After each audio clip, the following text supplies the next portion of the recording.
Good news! Aemeath final changes. At first glance, Aemeath's kit can feel like one of those character designs that throws way too much information at you. There are form switches, multiple resources, enhanced states, and a lot of conditional interactions that make everything look intimidating. But the funny thing is, once you stop trying to memorize everything and instead focus on how her actions flow into one another, the entire kit starts to feel surprisingly natural. Aemeath isn't built around random button presses or raw stat checks.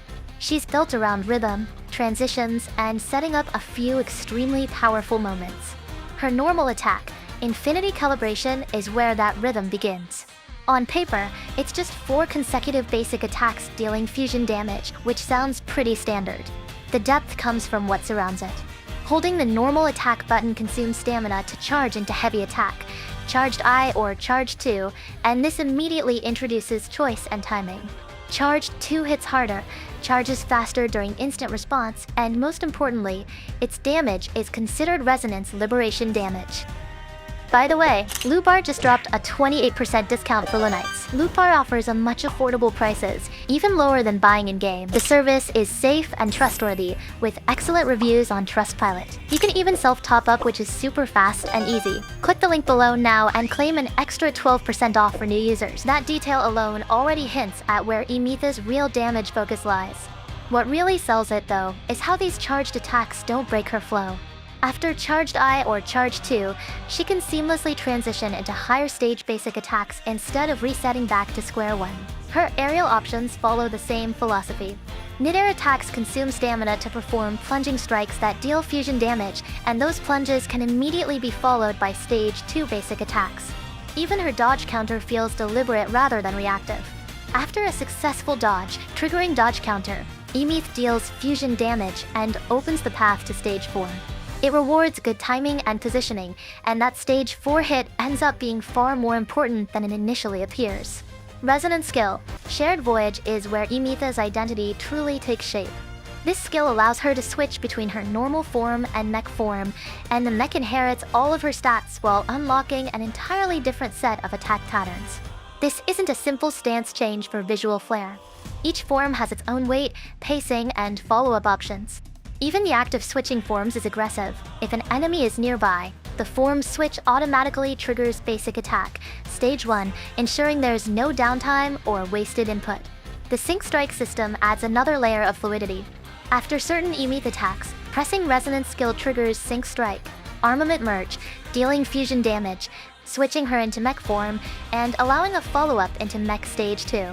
The reverse interaction exists as well. Sync Strike, Call of Dawn swaps her back into Aemeath form while keeping her attack chain alive. These transitions make her combat feel more like a continuous sequence rather than isolated actions. When the timing clicks, the kit feels almost effortless. In mech form, Aemeath leans more heavily into pressure and presence.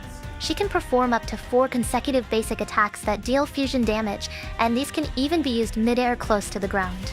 Heavy attack, Mech mirrors her normal heavy attacks, but again, Charged 2 stands out. It charges faster during instant response, deals resonance liberation damage, and can be used mid-air, reinforcing the idea that instant response windows are meant to be exploited. The mech dodge counter continues this design, allowing follow-ups into stage 4 and feeding directly back into her core mechanics. This is where Forte Circuit, to sculpt the silence, quietly becomes the glue holding everything together. When Aemeath lands basic attack, stage 4 in either form, she enters Seraphic Duo for 5 seconds. That duration might sound short, but it's long enough to create a clear decision-making window. Seraphic Duo isn't just a temporary buff, it's a setup state that enables her most powerful resonance skill interactions. While in Seraphic Duo, Aemeath gains access to Seraphic Duet, Overture, and Seraphic Duet, Encore. Both consume 100 synchronization rate, both deal fusion damage considered resonance liberation damage, and both force a form switch while ending Seraphic Duo. Overture sends her into mech form, while Encore brings her back to Aemeath form. These skills act as controlled detonations. You build resources, enter Duo, unleash a high-impact attack, and reset your loop. The fact that they can be cast mid-air just adds to how flexible and aggressive her playstyle can be. Resonance mode introduces a more strategic layer that goes beyond Aemeath alone and starts pulling the team into the equation. Toon Rupture mode applies Rupturous Trail stacks through team responses, while Fusion Burst mode applies Fusion Trail stacks through team-inflicted Fusion Burst. Both stack up to 30 times, and certain attacks can inflict Toon Rupture or Fusion Burst once every 3 seconds. In Fusion Burst, focused play, Aemeath synergizes especially well with 𝗕𝘂𝘀𝘀, as 𝗕𝘂𝘀 can provide additional Fusion Burst stacks, allowing Aemeath to reach optimal Fusion Burst triggers faster and more consistently. This kind of synergy can completely change how quickly Aemeath reaches her peak damage windows. Seraphic Duet becomes even more potent once Resonance skill enhancement is factored in. In Toon Rupture mode, Seraphic Duet deals additional Toon Rupture damage instances and scales its multiplier based on the number of removed stacks.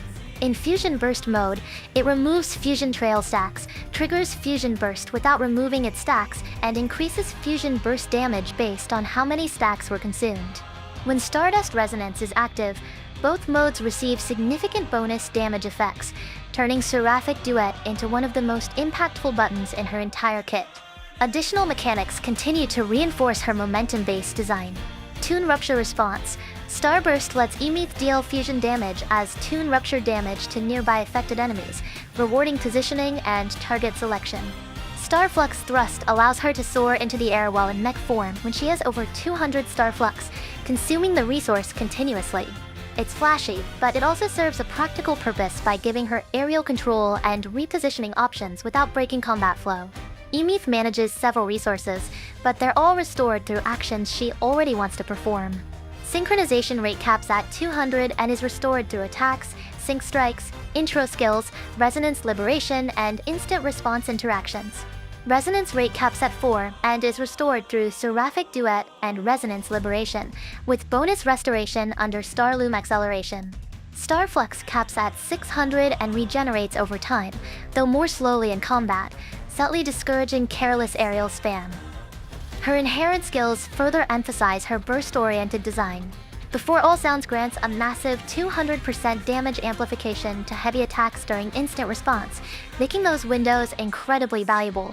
Between the Stars provides crit damage stacks based on resonance mode and team interactions, directly amplifying Heavenfall Edict finale. Everything she does feeds into making that final moment hit as hard as possible. That moment arrives with her Resonance Liberation, Towards the Daybreak. Heavenfall Edict. Overdrive deals fusion damage, can be cast mid-air, switches Aemeath into mech form, and grants Stardust Resonance along with Heavenfall Edict, Unbound. Once all conditions are met, Heavenfall Edict finale consumes all resources to unleash massive fusion damage. Aemeath's main damage source is heavily concentrated in her Resonance Liberation, making proper liberation timing and amplification the most important factor in maximizing her DPS. Because of this, team composition matters immensely. Because of this liberation-centric damage profile, Aemeath works exceptionally well with resonators that can buff resonance liberation damage, such as Lene. With the right setup, her liberation transforms from a strong finisher into a fight-defining nuke. Her intro skill maintains momentum by granting Star Loom Acceleration and enabling automatic Stage 3 follow-ups, while her outro skill, Silent Protection, provides team-wide all-damage amplification, with additional benefits for resonators who trigger Toon Rupture or Fusion Burst. Toon Break. Unland Melody adds yet another layer of payoff by allowing Aemeath to trigger Toon Break responses when an enemy's off-tune level is filled. Resonance chains further expand her potential, enhancing instant response, Seraphic Duet, Resonance Liberation, Resonance Mode interactions, team buffs, survivability, and even trail stack limits. Her signature weapon, Everbright Polestar, ties everything together by providing attack, crit rate, and all attribute damage bonus, while allowing Resonance Liberation damage to ignore death and Fusion Residential after inflicting Toon Rupture or Fusion Burst. With how heavily her damage scales off Resonance Liberation, Everbright Polestar is an exceptionally strong signature option that fully complements Aemeath's kit. Looking at the full picture, Aemeath is not a character designed for half measures. She rewards investment, understanding, and deliberate play. Overall, Aemeath is extremely worth fully investing into, as her Fusion Burst interactions, liberation-focused damage profile, and strong team synergies reward full builds and optimized compositions. Once everything clicks, she doesn't just feel powerful, she feels intentional, and that's what makes her so satisfying to play.